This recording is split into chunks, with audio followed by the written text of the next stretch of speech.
Look, he's crying. Such a loser. But how can a man cry? Loser.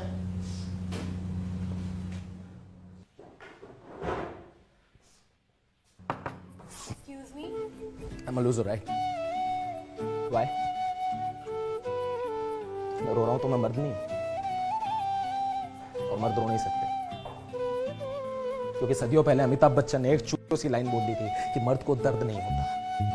या ये 125 करोड़ में से 150 करोड़ अखंड शुद्ध लोग ये मानते हैं कि रोना औरतों का काम है, तो मर्द क्यों रोएगा? और अगर मर्द बेचारा रो देना तो ये नेटफ्लिक्स और अमेज़न से ज्यादा एंटरटेनमेंट इस बात से मिल जाएगा लोगों को, उसकी मर्दानगी पर जज करने का मौका मिल जाएगा ना। एक बात बताओ, क्यों ना रो?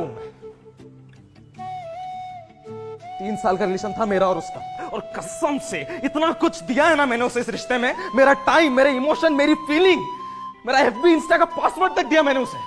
उसने क्या दिया मुझे? ब्रेकअप।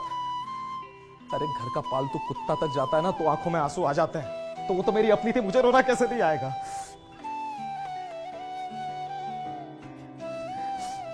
अटैचमेंट नाम की चीज होती है यार लड़कों में भी, सेक्स नहीं भरा होता है बस इसलिए आ जाता है आंसू। अब ए दिल मुश्किल का रणबीर कपूर नहीं हूं मैं कि अपनी छाती पर गमला पीट पीट कर खुद को शांत कर लूं। क्यों शाहरुख खान जब नकली में रोता है तब तो तुम्हारे मुंह से निकलता है हाँ हाउ क्यूट। हम लड़के असली आंसू भी रोएंगे तो हम लूजर हैं। असल में ना तुम्हारी गलती है नहीं, ये सब गलती उस एकता कपूर की। अपने सीरियल्स में इतने सदियों से इतना रोता हुआ दिखाया औरतों को, मानने लग गए लोग कि रोने का काम सिर्फ औरतों का है, मर्द रोएगा तो पाप है। ये सेम बात अगर संजीव कपूर सोचता ना तो पहला प्याज काटने के बाद बंद कर देता अपना काम, इतना बड़ा शेफ नहीं बन पाता वो। और संजीव कपूर तो आज का एग्जांपल है ना, महाभारत तो जानते होंगे, महाभारत में अर्जुन था, अर्जुन के आंख में आंसू आ गए थे रणभूमि में, कृष्ण ने रोका नहीं उन्हें, क्योंकि कृष्ण जानते थे कि जिन लोगों के सामने खड़े उनसे इमोशनल वैल्यू है उनकी। अब बोलो, जब श्री कृष्ण ने रोक पा तो तुम लोग कौन उंगली उठाने वाले? जब लड़कियां रोती है तो देखो बेचारी, अरे बेचारी लड़की रो रही है, और जब उसी की जगह लड़का रोता है तो देखो लड़की की तरह रो रहा है। किसने लिखा कि सिर्फ लड़कियां रो सकती हैं? वेद व्यास लिख के गए थे, तुलसीदास लिख के गए थे? बताओ यार, तुम्हें पता है लड़कों की रोने की शुरुआत कैसे होती है?